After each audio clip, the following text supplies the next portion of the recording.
Bonjour à tous, alors je vais vous présenter dans cette vidéo mon dernier ouvrage qui vient enfin de sortir. Alors ça reste toujours un événement pour moi parce que c'est quand même des mois et des mois de travail. Alors c'est mon 10e ouvrage, donc bon, je commence à avoir un petit peu l'habitude, mais la magie reste toujours intacte. Un ouvrage d'actualité s'il en est, Apocalypse 2030. Alors si vous approchez suffisamment près, vous allez voir sur la couverture, on a Agenda 2030 hein, qui est barré. Donc vous savez évidemment à quoi ça fait référence. Alors je vais vous expliquer ce que vous allez pouvoir trouver dans cet ouvrage. Mais juste avant, je vais faire un petit récap sur ce qui m'a amené justement à pondre un tel opus par rapport à ce que je fais d'habitude, hein, par rapport à mes autres ouvrages. Alors pour ceux qui ne me connaissent pas encore tout à fait, à la base, je viens du milieu sportif hein, et je suis connu, entre guillemets, pour avoir apporté au public français un certain nombre d'ouvrages dans le domaine de la préparation physique et des arts martiaux. Voilà, donc moi on m'attend plutôt au tournant en ce qui concerne le travail sur le physique et éventuellement la préparation mentale, puisqu'on parle de développement personnel au sens large, dont le centre de l'action est la culture physique au sens noble du terme.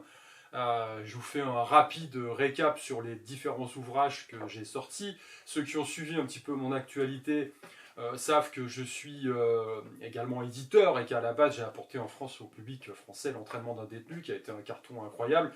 J'ai de mon côté une série de 4 ouvrages que j'ai classés dans la collection Elemental Training, donc 4 ouvrages qui ont trait à la préparation physique, au travail du corps, au travail de l'esprit, du mental. Moi, je suis un petit peu minimaliste hein, dans mon approche, donc j'aime bien travailler sur le corps avec peu d'accessoires. Les salles tout équipées, c'est pas mon truc. Moi, j'aime me faire un entraînement de barbare en pleine nature, en connexion avec les éléments. Et donc, voilà, donc à partir de là, vous avez 4 ouvrages dans cette collection, et le dernier, c'était Sanshin, un ouvrage qui est sorti en 2015. Évidemment, j'en ai fait souvent la promotion sur cette chaîne, parce que ça me paraît être un ouvrage essentiel dans le cadre du développement personnel. Hein. Et celui-ci, Apocalypse 2030, quelque part, est la suite de Sanshin. Alors je vais m'expliquer, parce qu'il faut comprendre un petit peu quel est le cheminement hein, de tout ça, pourquoi j'en suis arrivé là. À la base, comme dit, je travaille dans le domaine élargi du développement personnel et notamment de la culture physique, qui a du sens. Hein. Je viens des arts martiaux. Aujourd'hui, 5e dan de karaté, mais bon, j'ai commencé à 6 ans, je fais pas mal de choses, diverses boxes et variées. J'ai commencé par le judo à 6 ans. Et puis, évidemment, après, je me suis dirigé vers la préparation physique, hein, dans tout ce qui est travail sur le corps, à base de musculation. J'ai notamment, évidemment, produit des ouvrages dans le domaine de la musculation au poids de corps, puisque je disais juste avant que j'étais minimaliste. Donc, comment s'entraîner sans quasiment rien. Donc, on me connaît sur ce chapitre-là. Il y a un moment de ma vie qui a été un peu difficile, où j'ai dû remettre en question beaucoup de choses. Mais pas l'essentiel quand même, heureusement, parce que ça m'a servi à surmonter le cap. Hein. Bon, c'était la crise de la quarantaine, on va dire. Mais bon, pour le coup, je suis passé par une phase où j'ai dû me départir de beaucoup de choses, notamment des conceptions qui me paraissaient être gravées dans le marbre et puis qui se sont avérées fausses. Et effectivement, j'ai été amené à sortir, entre guillemets, de mon confort et physique et psychologique. Hein. Voilà. Alors ça m'a été profitable parce que après j'ai entamé un travail de recherche. Essentiellement en 2015, tout a été noté finalement dans Sanshin, hein, où je parlais justement de l'idée d'assainir son environnement aussi, parce que j'étais toujours parti du principe que comme j'étais fort, je pouvais faire abstraction de beaucoup de choses, et notamment de l'environnement, en me disant ça a peu d'impact sur moi, c'est moi qui garde le contrôle. Mais c'est totalement faux. Hein. Vous êtes toujours la somme de ce que vous consommez, en passant par évidemment la nourriture, l'alimentation, ce que vous buvez, mais aussi également les gens qui sont en interaction avec vous dans le cadre de votre vie au quotidien et bien sûr votre cadre de vie. Donc le pays dans lequel vous êtes, hein, votre voisinage, etc. Et vous n'êtes pas imperméable à tout ça. Même si vous êtes fort, à un moment donné, ça vous rattrape. Et donc, eh bien, on a la nécessité absolue de faire le ménage quand on veut aller bien et quand on veut aller au-delà. Hein. Tout simplement, quand on veut vivre bien, en phase, en harmonie, à l'instant T, au jour J, c'est ça qui compte. et puis espérer se développer du mieux possible. Donc ça, c'était Sanchin 2015, hein, j'ai couché sur le papier mes réflexions. Et puis, à l'issue de cette période, donc c'était en 2012 à peu près, 2012, on va dire entre 2011 et 2012-13, dans ces eaux-là, j'ai entamé un travail de recherche approfondi justement sur cet environnement dans lequel on évolue tous, hein, c'est-à-dire le pays, la fiscalité, l'économie, etc. Et donc, à partir de là, parce que je me suis dit, comme j'étais dans la merde, autant pousser le bouchon le plus loin possible. Et puis, quand on a soulevé le couvercle, là-bas, tant qu'on y est, on y va à fond. Voilà. Et donc, pour le coup, j'ai commencé un gros travail, parce que je suis un petit peu comme ça, quand je me passionne pour un domaine, eh ben, j'y vais à fond. Et donc, j'ai entamé un gros travail de compréhension de ce qui régit le monde, hein. Et donc, évidemment, je suis passé par la case finance.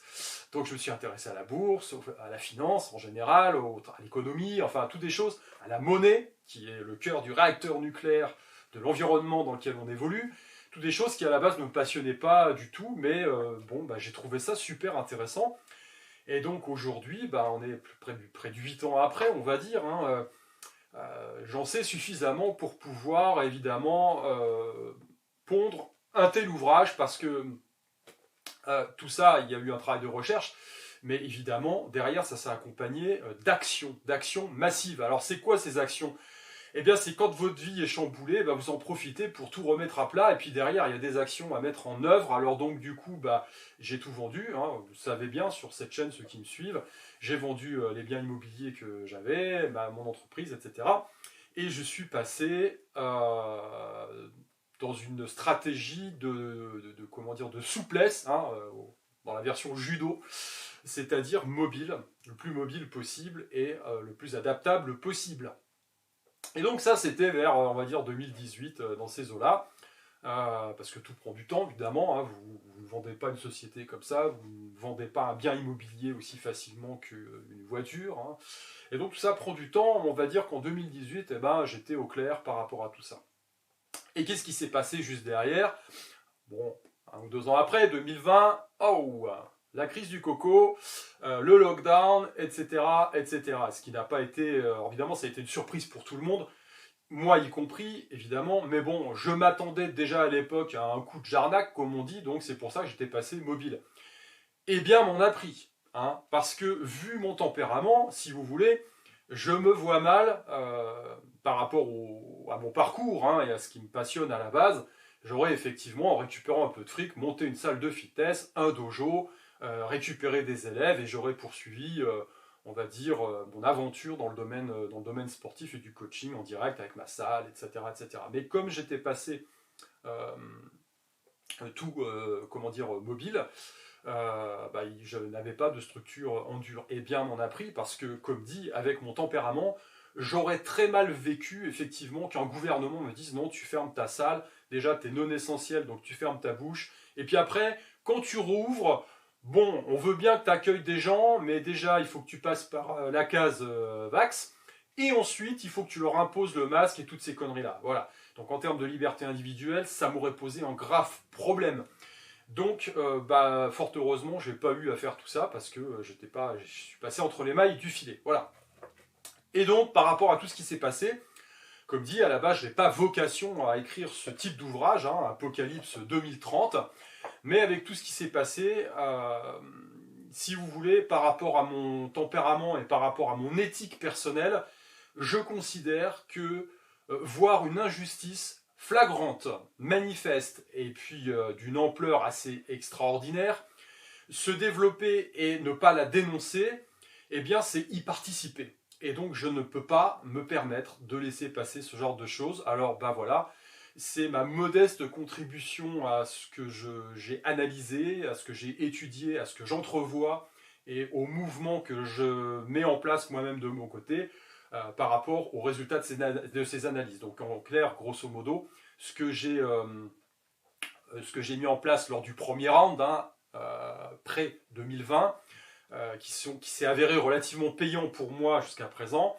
et bien là on est au round de numéro 2, et donc j'ai couché tout ça sur papier. Alors évidemment j'ai fait preuve de pédagogie, j'ai essayé, pour expliquer justement, et là j'en viens à ce que vous allez trouver dans cet ouvrage, pour expliquer eh bien, la situation actuelle, d'où elle vient et où on va quelque part. Hein. Alors, évidemment, j'ai pas eu besoin d'inventer beaucoup parce que on va dire que tout est sur la table, plus ou moins. Le problème, c'est que tout est sur la table. Oui, c'est toujours la même chose.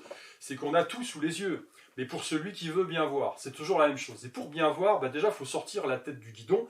Parce qu'on est tous pareils, hein. Moi je discute avec des copains, tout le monde travaille, tout le monde doit payer ses factures, donc s'occuper du quotidien, etc. Et donc on voit défiler des informations, voilà, on ne voit pas forcément les bonnes informations déjà, on n'arrive pas forcément à les traiter correctement, et ensuite à en tirer évidemment des leçons pour pouvoir mettre en place soi-même les choses que l'on doit mettre en place. Voilà, donc vous avez un problème à résoudre qui est multiforme. Hein. À la base, capter les informations. Alors si vous voyez cette chaîne, vous en voyez d'autres qui sont un peu, on va dire, dans le même registre, donc vous arrivez à capter l'information, c'est le premier step. Le deuxième, c'est effectivement retraiter cette information, connecter tous les points, parce que ça c'est fondamental, voilà, parce qu'il y a des choses qui arrivent, et puis quand on a effectivement le plan d'ensemble, ça n'est pas anodin du tout, donc on comprend, on sait qu'on n'est pas surpris, quoi, voilà. Et ensuite, vous avez un troisième problème à traiter, c'est évidemment surmonter votre biais psychologique de confort, et le quatrième étape, c'est évidemment d'agir, et voilà, donc on a plein de freins, finalement, qui nous empêchent malgré le fait de pouvoir voir se développer le truc sous nos yeux ébahis, eh bien, de mettre en place une stratégie pour pouvoir éviter la vague. Voilà, donc on ne peut pas répondre à tous ces problèmes, mais bon, en avoir conscience déjà et puis essayer de se contrer, c'est déjà un très très bon début. Donc voilà, donc dans Apocalypse 2030, qu'est-ce que vous allez trouver? Alors déjà, le pitch. C'est un ouvrage qui se passe dans une sorte de métavers. Voilà, vous êtes dans un univers parallèle qui ressemble très fortement au nôtre et à ce qu'on a vécu et vers là où on se dirige dans les 10-15 prochaines années. Voilà. Grosso modo, j'ai un héros principal, le héros principal de l'histoire, qui sert de fil directeur à l'histoire, qui se fait agresser en 2015, il tombe dans le coma et puis il rencontre son double en 2030. Et voilà, on se retrouve lorsqu'il se réveille dans un univers qui est complètement dystopique. Il y a eu un effondrement, enfin d'une magnitude assez incroyable, c'est plutôt l'ambiance Mad Max.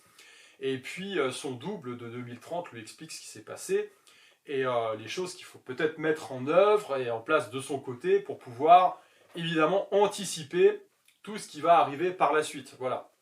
Et donc ça, c'est le leitmotiv pour pouvoir vous expliquer un certain nombre de choses. Dans la première partie de cet ouvrage, vous allez trouver les causes profondes de ce qui se passe aujourd'hui, tout simplement, et les causes, elles résident dans la finance. Alors, je m'excuse par avance si je n'ai pas été suffisamment pédagogue dans l'explication, mais c'est quand même un truc très opaque, très ardu, très compliqué, très difficile à cerner, mais il est fondamental, parce que si vous comprenez ça, vous comprenez tout le reste. Alors évidemment, j'ai une approche cyclique des événements, une approche cyclique de l'histoire, et elle se retrouve là-dedans aussi. On ne peut pas comprendre toute action humaine si on ne comprend pas deux choses. La première, c'est que tout est cyclique. La vie des hommes comme les changements naturels. Et la seconde, c'est que la nature humaine ne change pas à travers les siècles. Donc l'homme est prévisible, il est toujours mu par les mêmes forces. Et donc quand vous comprenez ces deux aspects fondamentaux qui font nos existences, eh bien voilà, c'est le filtre de base pour comprendre beaucoup de choses derrière. Et ensuite, effectivement, eh bien, il y a la partie financière, la partie monétariste, ça c'est fondamental, donc il faut absolument comprendre ça. Pourquoi? Parce que derrière, eh bien, vous serez moins surpris des développements ultérieurs, et ensuite, parce que vous devez vous mettre à l'abri d'un point de vue financier, c'est indispensable. On pourra m'expliquer un tas de choses, mais enfin, si vous n'avez pas de thunes, vous êtes dans la merde, et donc il faut commencer par ça, c'est important. Si, par exemple, vous ne réussissez pas à vous expatrier physiquement dans un premier temps, il y a des mouvements à mettre en œuvre et à opérer pour pouvoir expatrier, entre guillemets, vos avoirs. Hein, voilà, donc c'est-à-dire sécuriser un petit peu votre façon, votre mode de vie. Alors je ne dis pas qu'on peut sécuriser tout le mode de vie. Hein. Il y a un moment donné, il faudra accepter d'être décroissant. Moi, quand je suis passé par une période difficile dans ma vie, j'avais une boîte, j'avais un club, je vivais dans un presbytère de 200 mètres carrés avec 200 mètres carrés de dépendance, où j'avais construit mon propre dojo de 70 mètres carrés. Alors il n'a pas suffi de faire un chèque à chaque fois, Je suis pas Crésus, et puis j'aime mettre les mains dans la matière, donc j'avais construit moi-même ce dojo, hein, voilà. Il a fallu vendre, hein, il a fallu se départir de tout ça, donc vous passez aussi par une phase décroissante. Il y a comme tout dans la vie des cycles, il y a eu des périodes où j'ai des périodes fastes, et puis des périodes un peu moins fastes, hein, quand on parle des 19 degrés aujourd'hui en France et tout le monde s'agite, Janine s'agite, 19 degrés, ça va être dur. Moi, dans mon presbytère, j'ai connu un début d'hiver à 7-8 degrés, avec l'humidité. Bon, je suis tombé malade derrière, ça a été aussi l'occasion d'une remise en question sur beaucoup de choses. Ça fait partie du processus, hein. Faut aller, comme disent les francs-maçons, il faut faire l'œuvre au noir pour pouvoir après aller vers la lumière. Donc il faut aller vraiment, voilà, bref. Donc on passe tous par des phases comme ça, c'est le processus d'apprentissage, et puis on en sort normalement grandi quand on a compris les enseignements qu'il y a derrière. Voilà. Donc tout ça étant dit, la partie financière, elle est primordiale. J'ai structuré l'ouvrage avec justement des planches de BD, puisqu'on a le fil directeur, ce héros, hein, en 2015, là, qui fait une incursion dans ce futur dystopique, et bien, se retrouve tout au long de l'ouvrage. Hein. Et puis c'est l'occasion, quelque part, de vous donner d'autres informations qui seraient plus compliquées à être données, on va dire, dans le cadre d'un écrit et dans le cadre d'un manuel, hein, de survie, on va dire. Voilà, donc on peut passer certaines informations comme ça, c'est intéressant. Et puis c'est agréable aussi, hein, de lire une petite bande dessinée comme ça au passage parmi toutes les informations qu'on peut trouver. Voilà, vous avez une partie, donc ça la première partie c'est l'aspect financier, ça c'est super important. Vous avez une seconde partie, et là on a une partie qui est plus survivaliste. Alors évidemment dans cet ouvrage il y a des thématiques, il y a des choses, des sujets qui vont pour certains ne pas être une surprise, ils auront peut-être déjà vu certaines choses, hein, je parle de la BAD, hein, les gens qui sont habitués aux écrits de Piero San Giorgio ne seront pas étonnés d'éléments que je vais donner dedans. Maintenant, cet ouvrage en 3 parties vous apportera quand même, je l'espère du moins, des pistes de réflexion et des méthodes et on va dire des solutions, des options sur des secteurs peut-être que vous ne connaissiez pas. Voilà, donc tout le monde n'est pas non plus financier ou trader. Bon, voilà, cette partie-là, je pense qu'elle est importante. Elle est un peu ardue, elle est dense, mais bon, elle est assez compréhensible sur les mouvements à mettre en œuvre. La partie plus survivaliste, effectivement, pour certains, c'est aussi une surprise. Moi, j'ai un copain qui découvrait des choses. Bon, voilà, c'est toujours intéressant. Et puis la troisième partie de cet ouvrage, elle concerne l'individu, hein, parce que là, aujourd'hui, effectivement, moi, j'axe mon travail sur ça. On est dans une guerre spirituelle, et ne négligez absolument pas ce point-là, parce que ça implique des choses très pratiques à mettre en œuvre. Pourquoi? Tout simplement, restons à un premier niveau, vous devez entraîner votre physique et votre mental, parce que si vous n'avez pas de physique, si vous n'avez pas de mental, le passage de la vague et le passage de la crise va être, pour certains, dévastateur, c'est clair et net. Ce qui vous permet de tenir le plus possible dans une période difficile, c'est votre mental. C'est pas non, voilà, en priorité, votre mental, en priorité. Et un mental fort, il passe aussi par une spiritualité forte, un ancrage fort. Donc je parle de tout ça dans cet ouvrage. Ça n'est pas anodin. Je veux dire, vous avez, comme la pyramide de Maslow, hein, que j'évoque aussi dans l'ouvrage, vous avez des fondamentaux et des bases à avoir. C'est-à-dire qu'avant de posséder certaines choses, moi je veux bien, il y a certains qui ils veulent posséder un fusil de chasse, ou une calache ou quelque chose, ok, mais ça c'est anecdotique. Avant, il y a des choses bien plus importantes sur lesquelles il faut travailler, axer votre préparation, hein, si vous êtes dans l'esprit survivaliste. Moi, je ne suis pas spécialement survivaliste, je considère que l'humain, par nature, est survivaliste. Voilà, donc maintenant, il faut prendre la chose par le bon bout, hein. Et donc, effectivement, il y a un énorme travail sur soi, parce que si vous n'avez pas ça, tout le reste est hypothéqué. On a vu, pendant cette crise, pendant ces 2 ans qui se sont déroulés, hein, qui est le plat de hors d'œuvre, hein, pour moi, hein, que y en a qui se déballonnent. Vous avez des types qui jouent les gros bras sur Internet, et puis qui se couchent. Voilà. Vous avez des petites nanas qui, effectivement, ne payent pas de mine, et puis qui risquent leur métier, qui risquent le remboursement de leur maison, et puis qui se mettent dans une merde noire, parce qu'elles sont campées dans leur basket, et elles savent dire le mot magique, que beaucoup ont du mal à dire, Non. Voilà. On a des mecs comme le docteur Fauché, par exemple, hein, un petit mec qui, je le connais pas personnellement, mais bon, voilà, c'est pas un Rambo quand on le voit. Ce type-là, il a porté ses couilles. Voilà, contrairement à d'autres hein, qui sont couchés dans un environnement, on va dire, législatif qui est très éloigné de notre idéal démocratique, tout ça pour aller se taper une entrecôte dans un restaurant. Enfin, je veux dire, alors que ces mecs-là, comment dire, on fait une croix sur leur métier, sur leur, sur ce qui les tenait, on va dire. Je veux dire, quand on fait des études de médecine, on croit à certaines choses, on investit énormément, les diplômes, on les donne pas à n'importe qui. Enfin, voilà, je veux dire, et quand on se couche là-dessus, c'est-à-dire quand on dit, bah non, ma morale personnelle passe au-dessus de tout ça, faut avoir quand même de fortes convictions. Donc, il faut rendre à César ce qui lui appartient. Non, ça n'est pas facile. Non, on n'a rien à gagner spécifiquement. Moi, perso, j'ai pas. Enfin, je veux dire, ça serait plus facile pour moi de vous dire buvez du thé vert, faites telle ou telle routine, prenez soin de vous, vous allez perdre 3 kilos, machin, etc. Plutôt que de me lancer sur un terrain comme celui-là, qui est de toute façon ardu, parce que la majorité des gens sont dans le narratif officiel, sont dans leur confort psychologique et n'ont pas du tout envie, effectivement, de remettre en question toute leur petite vie. Malheureusement, ça arrivera, mais en attendant, d'un point de vue perso, ils n'ont pas envie de faire l'effort. Voilà, donc on leur sert un narratif tout prêt, hein, qui va bien, ouais, bah, tu protèges les autres, machin, etc. Et puis bah, ils sautent dessus, parce que ça les arrange bien, voilà. Donc moi, je ne vais pas dans le sens du courant, je veux dire, voilà, j'avais pas vocation à la base à faire ce genre de choses, mais d'un point de vue éthique personnel, pour moi, j'ai pas le choix. Voilà, et je préfère me regarder dans un miroir et puis être en phase avec moi. Voilà, c'est comme ça. Effectivement, il faut savoir se positionner. Aujourd'hui, il faut se positionner. Je pense qu'avec cet ouvrage, je vais vous apporter quelques solutions, parce que comme dit, personne n'est... ouais, on a, dans l'esprit survivaliste, on a fait beaucoup de fantasmes. Hein. On ne peut pas, comme je le dis, à un moment être médecin, docteur spécialisé en, comment dire, dentiste, bûcheron, etc., etc., etc. C'est très difficile.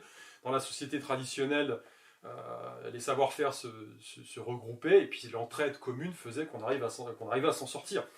Donc voilà.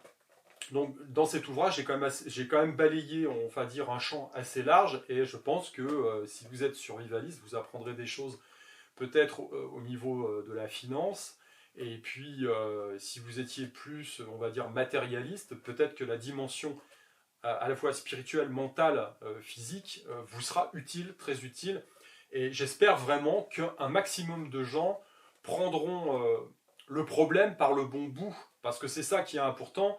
Si vous ne faites pas les bonnes actions au bon moment, quand vous construisez une maison, si vos fondations sont pourries, elles s'effondrent, quoi. À un moment ou à un autre, elles s'effondrent, hein, même si vous avez une belle tour, une belle toiture. Donc on commence par les fondations. C'est parfois laborieux, c'est parfois ingrat sur le court terme, mais sur le long terme, ça paye. Donc c'est ça l'idée. Voilà. Donc vous trouverez, je pense, tout ça dans cet ouvrage. J'y ai mis ce que j'aime y mettre, c'est-à-dire aussi, j'espère, de l'esthétisme. Hein, voilà, je me suis aussi fait plaisir perso, hein, je veux dire, avec cette petite bande dessinée qui ponctue tout l'ouvrage. Et puis, bah écoutez, pour ceux qui l'auront lu, comme dit, je pense qu'il y a aussi un aspect résistance, hein, là-dedans, évidemment, je l'avais évoqué. Vous le trouverez aussi dans l'ouvrage avec des pistes. Hein. On a affaire, je l'ai fait lire à un copain, il m'a dit c'est une sorte de guide du routard. Voilà, on prend, effectivement, on y revient. Comme je l'ai dit, la première partie est assez dense.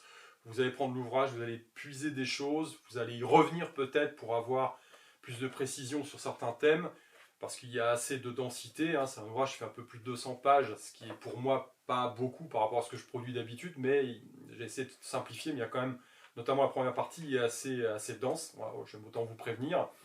Et donc vous pouvez y revenir régulièrement pour peut-être vous dire, bah tiens, j'ai cet aspect-là qu'il faudrait que j'améliore, etc. Qu'est-ce qu'il a dit, par exemple sur l'or, etc.